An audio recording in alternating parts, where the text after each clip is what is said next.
What up, everyone? This is Mr. Lord, Dr. Professor, Dark Joker, here with another edition of Traditional Fans with Opinions, where I'll give my reviews for whoever I watched, read, or played today. And who are Traditional Fans with Opinions? That is myself, and that is you, the viewers. With all that being said, on with the reviews.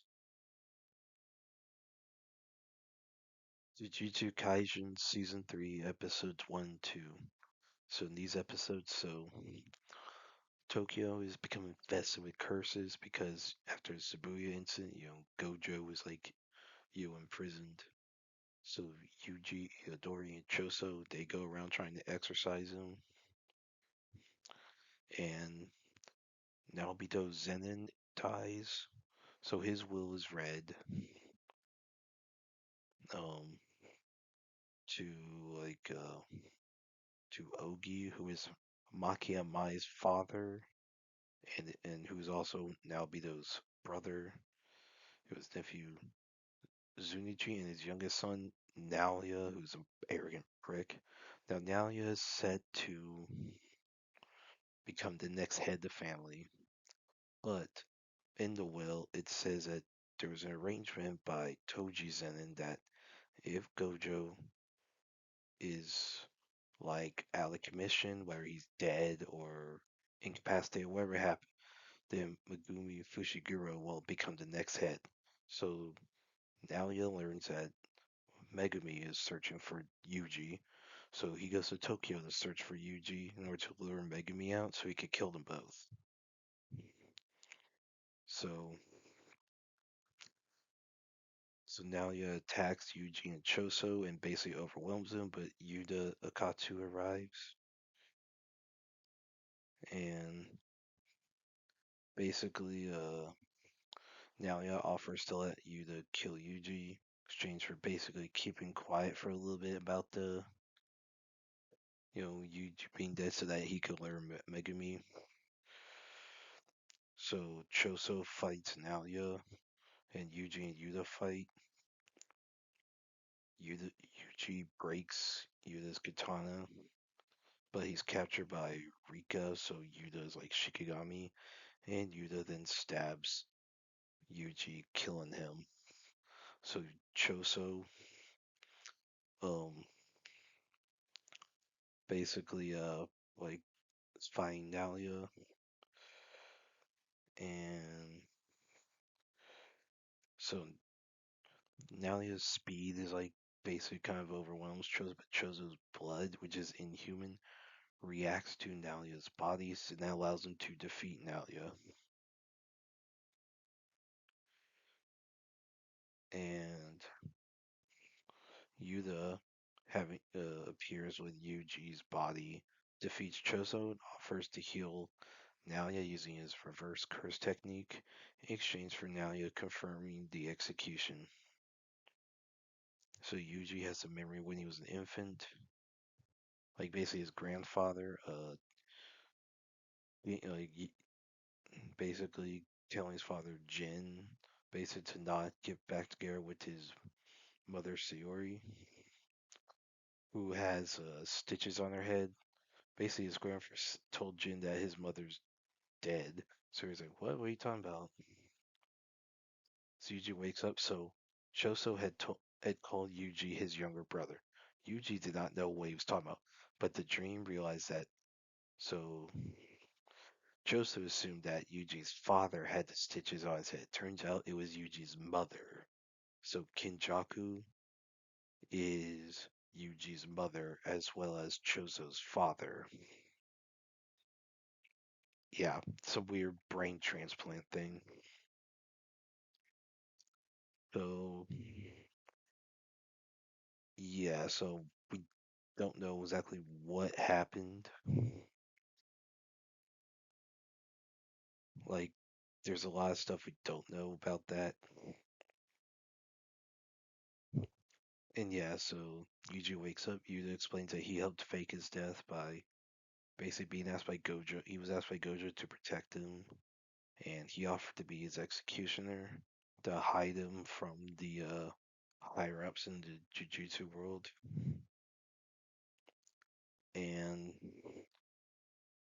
basically, you explained that he had to take a basically an oath to kill Yuji, and so it is he killed Yuji, stopped his heart for they used reverse technique to basically resurrect him right after he was killed.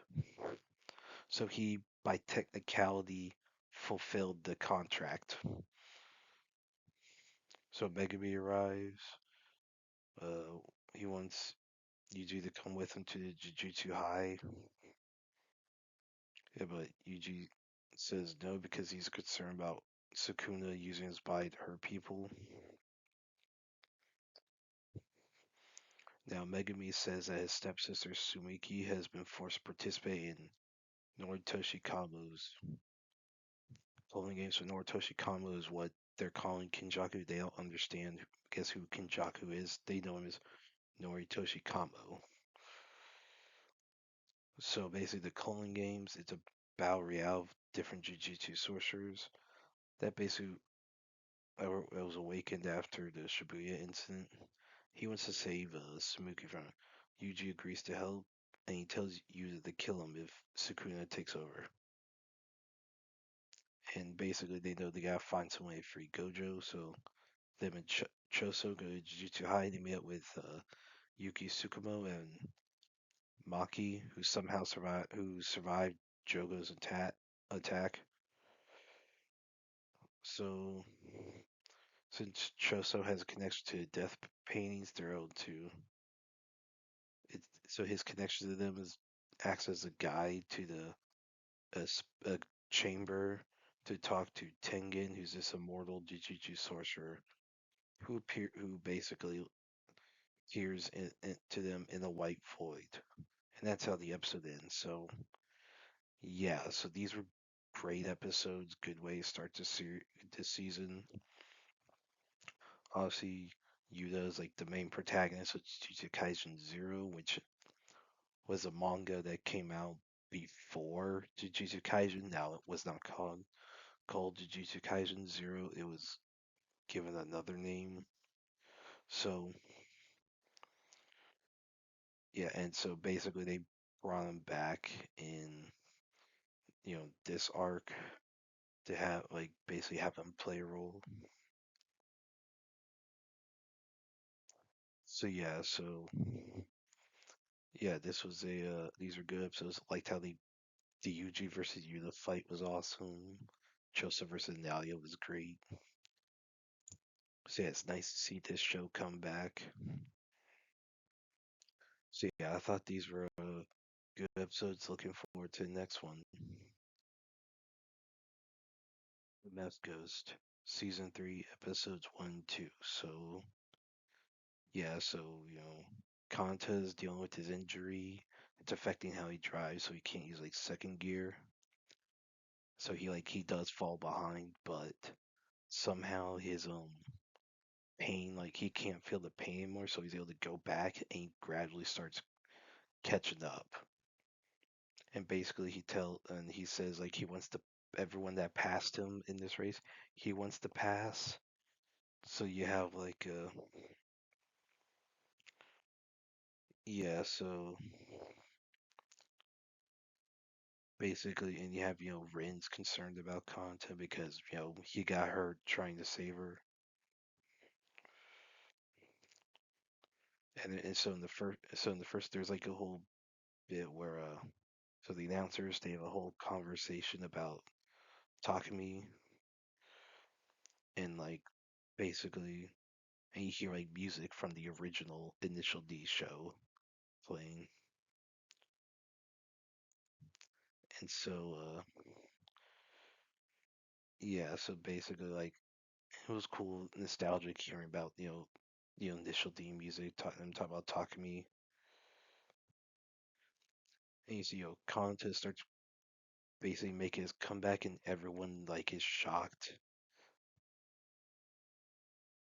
And yeah, so it's also cool to see like Itsuki and Ikutani, so everyone at the gas station who was from Initial D, They basically said like they know Keisuke is like his protege is like a local, but they're cheering for Kanta because Takami's their friend and Kanta is his student.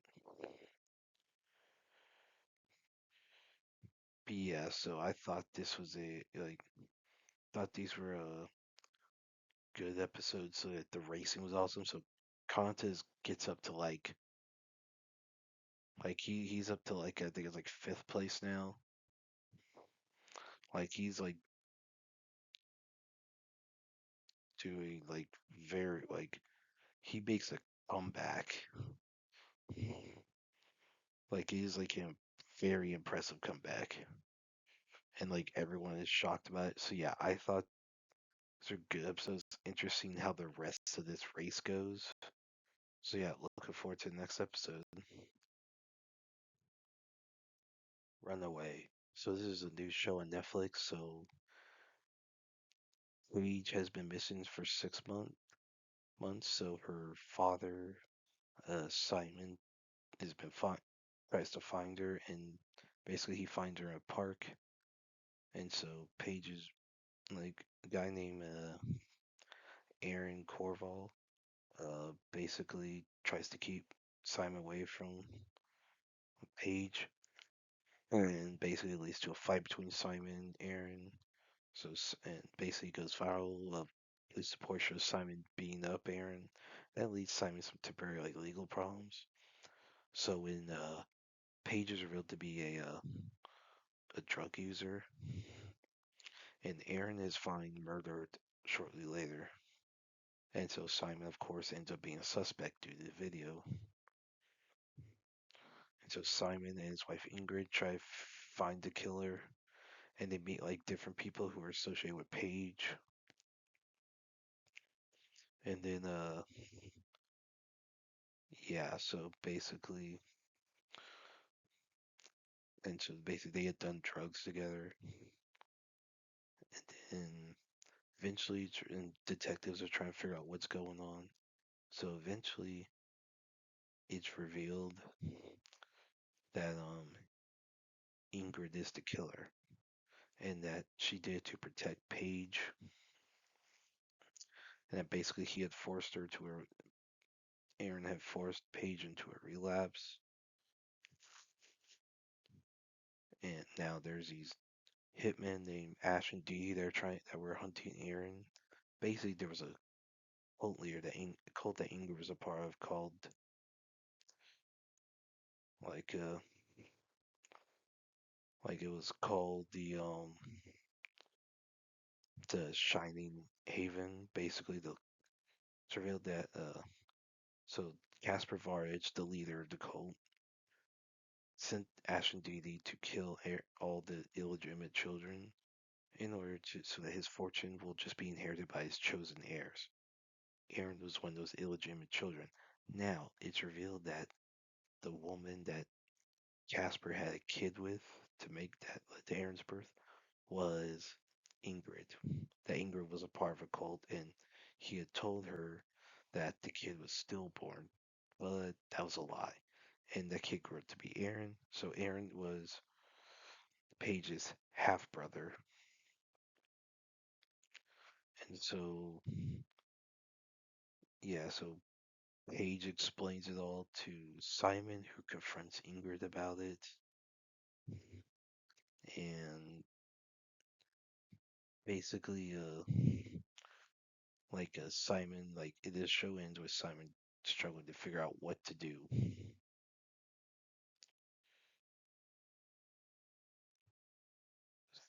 So yeah, so I thought this was a good show. Like a lot of twist in this regarding like the motives, the killer, all different people involved. So yeah, I thought this was a good show. Like the reveals about the cult was interesting.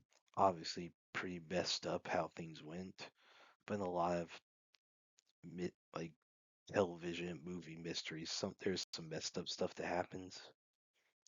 So yeah, I thought this was a good show. I recommend watching it. And that's it. Did, did y'all like the stuff I reviewed? And if you have your own opinions about all that, you can put all that in the comments. Thank you for watching, and like, subscribe, and all that. And look forward to the next video.